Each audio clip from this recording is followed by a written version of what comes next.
all excited to know more about stock market.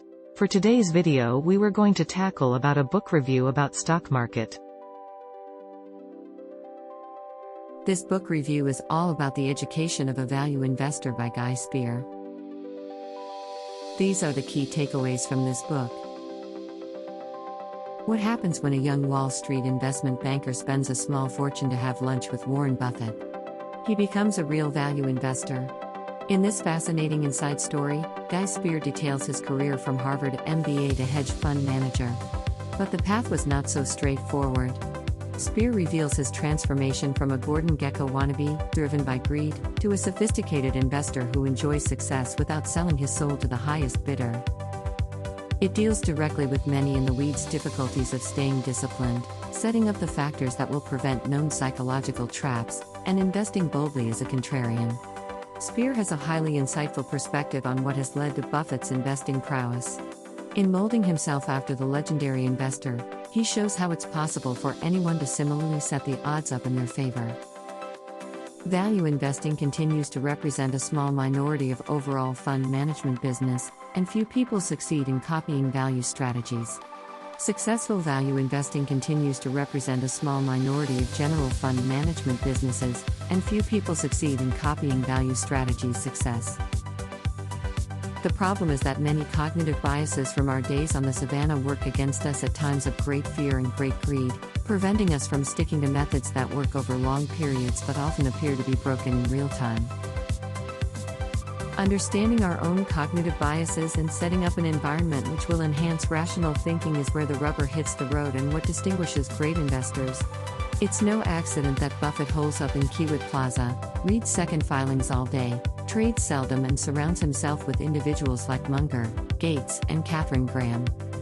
The problem is that many cognitive biases from our days on the savannah work against us at times of great fear and great greed, preventing us from sticking to methods that work over long periods but often appear to be broken in real time.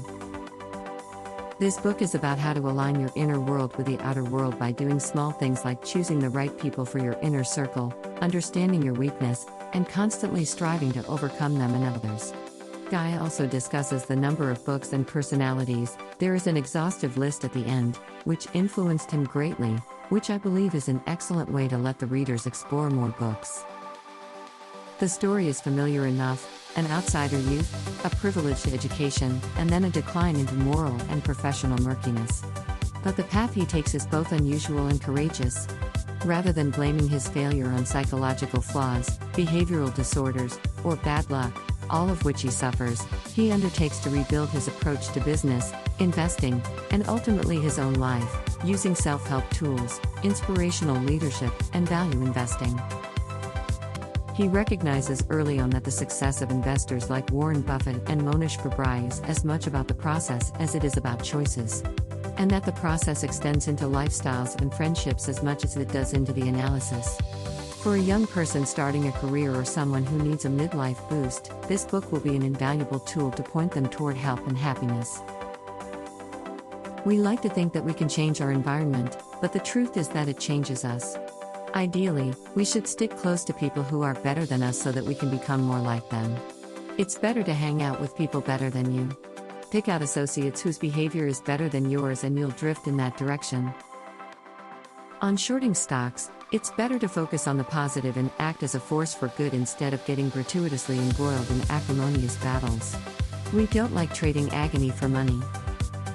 Compound goodwill and relationships instead of merely compounding money. It's very important always to live your life by an inner scorecard, not an outer scorecard. Motivated by internal factors, not how others view you. Avoid the outer scorecard. Become a learning machine. Gather investment research in the right order to stay unbiased. That's all. Thank you for watching. I hope you learned many new things about the stock market. Kindly subscribe to our channel and click the notification bell. Also, follow our Facebook page to learn more about the stock market.